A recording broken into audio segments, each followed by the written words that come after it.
We built our entire clip detection pipeline on one assumption. The exciting gameplay moment is the highlight. The kill, the clutch play, the big number spiking on screen.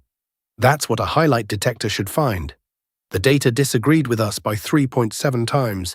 Not a little wrong. Backwards. Here's what our first detection model actually measured. Chat activity, audio loudness, emote bursts, all bucketed into short windows and scored against a rolling baseline. Basically, how much more is happening right now than usual. It's a genuinely reasonable proxy for excitement, and excitement, we assumed, was the same thing as "this will make a good clip." Score high, ship it. That was the whole model. Then we watched our own first real batch of 5 detected clips with the founder in the room. 4 of the 5 were exactly what you'd expect, spikes tied to gameplay moments. One was different. A quiet between-games segment, no gameplay on screen at all, just our pilot creator talking. That was the one clip the founder called a keeper. Not the highest score in the batch, not even close to gameplay.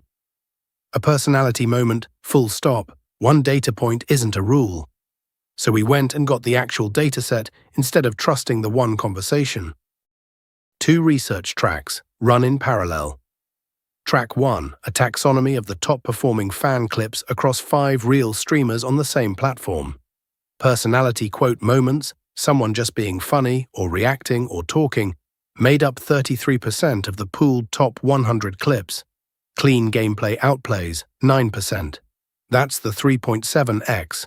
Track 2, a channel performance study across 700 real YouTube uploads, looking at what format and length actually correlates with views. And here's the number that really landed it. Our pilot creator's own all-time top 10 most watched clips ever across their whole channel. 0 gameplay outplays. 0. Only 3 of their top 50 clips are even tagged as coming from the game we detect on. Their audience isn't there for the plays. It never was. So we rewired the scoring rules. The pipeline now classifies every window by zone, not just activity level. In-game windows become story beats inside chronological per-match compilations. The game itself is naturally already a story arc there. Between-game windows, talking, reacting, not playing, become the standalone short candidates, weighted for personality signal, not raw activity. And there's a humbling coda buried in our own first batch's data. The highest scoring window we ever detected wasn't even the keeper. It scored a 7.91. And it was a dud. The actual good clip scored a 6.42. Lower number, better clip.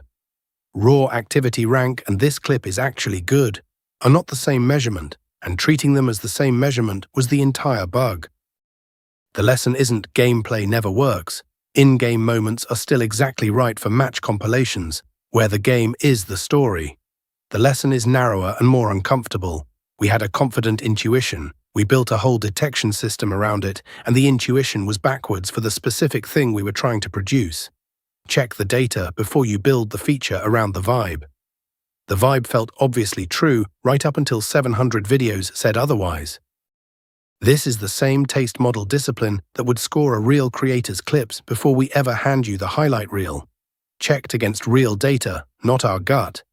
If you want a detection system that's willing to be told it's wrong by its own numbers, that's what creatorclips.xyz runs on. Subscribe. Next time, we finished the whole pipeline and then deliberately left its own switch turned off.